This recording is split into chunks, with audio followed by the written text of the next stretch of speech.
Hello everyone and welcome back to She Rises from SIDS. This is Resident Angel Mommy Jewel and I am coming to you by way of this voiceover to just have a quick chat with you guys on a topic that has been on my heart for about 2 weeks but was literally released today, and just want to talk quickly about it. First of all, I want to update you on what's been going on with me. So of course I've been MIA, and the reason why March is a very hard month for me. This is the month that we lost baby girl, and so we celebrated the first angel anniversary, or as we call it, angelversary, on March 24th of this year. So baby girl has been gone for 1 year, and it has been very surreal. I thought that I would have been strong that particular weekend because the day fell on a Saturday, but I was not strong at all, guys. I was not able to go into work. Well, obviously I wouldn't have been able to go into work, but I just was feeling the effects of everything. It is as if everything replayed itself over again. In fact, I woke up on Saturday morning, the 24th, the exact same time that she was found, and I could not believe it. I burst out crying. I said, "Oh my goodness." I felt as if it was the cruelest thing ever to have woken up the exact same time that your child died. And I don't know if that was God urging me to get up, or if it was just clockwork of the memory, but I woke up the exact time that I found her, and it made me so distraught. But instead of wallowing in my pain, I began to identify the beauty of what was around me. I began to identify the blessings that God had given me.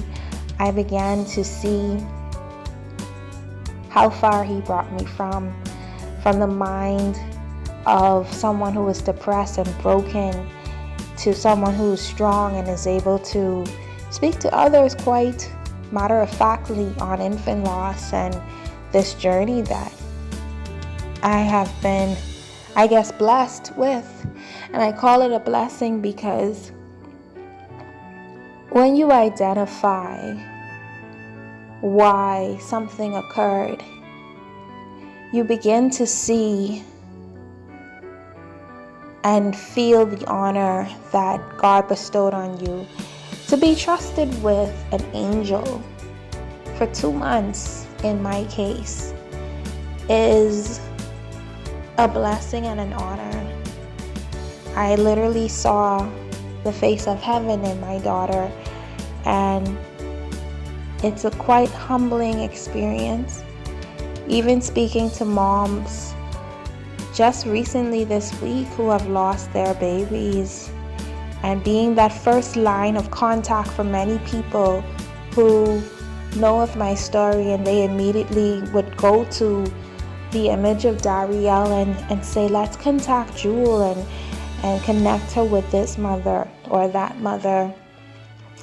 Maybe she can help this individual." To be that person now today, something that I never expected to be, is such a humbling experience, and I completely thank God for that. But that Saturday, my beautiful friends, they took me to a play. Coincidentally, and I'm going to put the picture here, it's called One Woman's Cry, and it was about infant loss and fertility issues. And many of my other friends, they feared the impact of this play on me. They wondered if I would have been strong enough. They wondered how I would have taken it. But I think I took it really well. I was a trooper. And it was such a beautiful play. And I really hope that they bring it back for October, which is Infant Loss Awareness Month, because so many women will need to see this play, and so many women will need to understand that they are not alone, the same way that I know that I'm not. So that's how I spent the first Angelversary. Now, back to why I created this voiceover tonight. Or today, whatever time you're listening to this. I want to speak about a topic that was laying dormant in my Facebook community page for about 2 weeks. I started the topic, but I could not continue because it just was not the right time. And today turned out to be the right time. And the topic was still the topic. It was called bitter versus better. And I actually erased everything that I had said. And I wanted to, start fresh. And I really think that God led me to say the things that I said. So right now, I am actually going to read it to you guys, so that you can see or you can hear what I posted. And I will definitely post the picture below of what I said. All right. So I labeled it bitter versus better. Losing a baby can bring about so many feelings: depression, despair, doubt, faithlessness, anxiety, rage, and the list goes on. But you have to make a conscious decision to choose between the two B's, bitter or better. Oftentimes, parents fall in the trap of feeling stuck at that moment of grief. Instead of seeing God in it, they may resort to blaming each other or themselves for the occurrence of loss. This is dangerous grounds, as this behavior undercuts the healing process for all. This behavior can lead to isolation and deprivation of those who actually care about you. This is the realm of bitter. But when one lets go of the notion that if only I had done this and that, or this, could have saved you from this mess, you signal to God that finally you understand that you are not in control. He is. And He has done this. And if He is in control, He knows why it happened and what His plan is for you. You are now living in the realm of being better. And when you are better, you navigate life with a grace and peace that is capable to impact real change in the lives of other people, just like you, that share your story and your pain. So choose today. Will I be bitter or better? Will I hurt? Will I heal? Will I be stunted or will I grow? Will I fall or will I rise? And that is the post that I put on my Facebook community page. And this topic is so necessary because oftentimes, especially in this community and in the bigger spectrum of life, we have this choice, this simple choice we make every day. Am I going to be bitter about this circumstance, or am I gonna be better about it? I feel like many persons are so comfortable with bitterness. They're comfortable with blaming not only themselves or other people.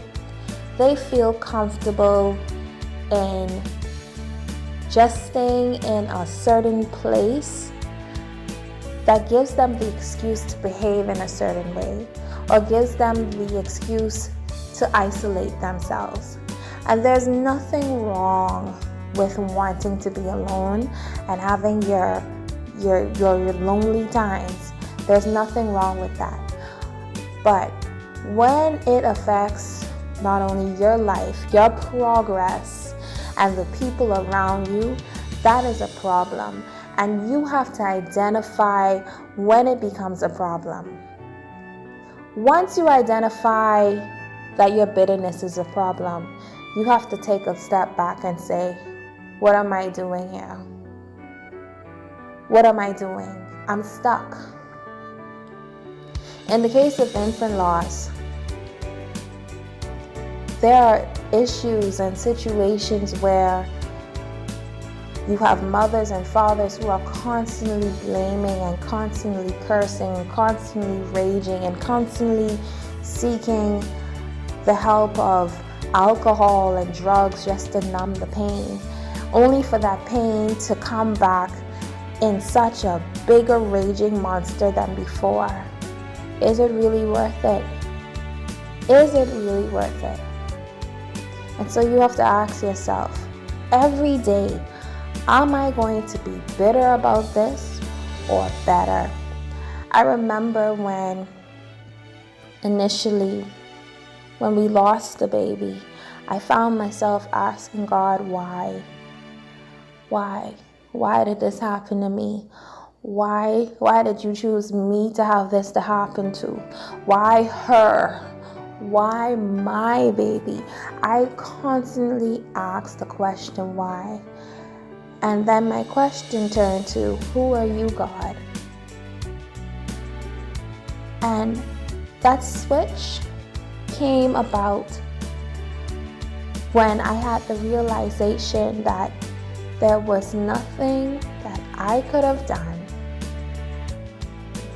that would have changed the outcome of what occurred. And when I said that to myself, I relinquished control. I let go of my control. I was a person that if anything went wrong, I was able to remedy it. I was able to think of, okay, well, if this happens again, I'm going to do it this way, or I'm going to prevent it that way. You know, I was always thinking of the preventative factors, and then I would always, if the issue came about, I was able to say, okay, well, this happened, so therefore I'm going to do it this way, because I methodically planned it out that this is the way how it's going to work. I was in control. But the death of my daughter taught me something. I was not in control. You cannot control life or death. And once I came onto that realization, my question from asking why turned to, God, who are you? And seeing the God in it, seeing how God was moving, how He allowed this to happen, and how He is using this story for His glory. So my bitter turned to better. But I had to make a conscious decision to make it better. And I just want to encourage you that is listening right now, that if you are stuck in a rut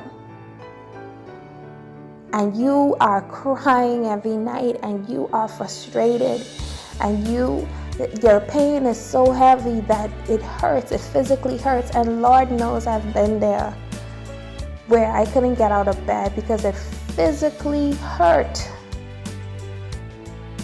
If you are listening to me right now, I want to encourage you that it is okay. This too shall pass. And being better does not mean forgetting your pain and forgetting your child and forgetting your problems and forgetting everything that you have gone through. That's not what it means. It means having a positive outlook on everything that's going on right now. Being positive about it. Not being pessimistic. Not beating yourself up every day. And if you are a parent who is beating themselves up every day and in turn beating up other people for your pain while you seek other means to numb it, I'm going to ask you to take a step back and look at the people that you are hurting right now. Look at the people that you are pushing away right now. Look at those people good. Do they deserve that treatment? Do they deserve to be shunned by you? To be emotionally abused? Do they deserve that? So you have to decide, are you going to be bitter, or are you going to be better? And I pray that if you are listening to this right now, that you choose to be better. And it's not going to happen overnight, and it's not going to happen tomorrow, and it's not going to happen next week. But maybe week after next, you will come to the realization that this is God's plan. You may not want to hear that, but it is God's plan. And if you open yourself up to Him big enough, I assure you that everything that He has for you after the end of this storm is going to come to you like a flood. So don't be discouraged, because joy comes in the morning. Thank you so much for listening. Please share this video with somebody that you know, even if they didn't lose a kid. If they need to hear this, or if you need to hear this, share this on your page. Share this in your messages. Share this video. And as always, I love you guys. Talk to you soon in the next video. Take care, and as always, for Darielle Ava. Bye.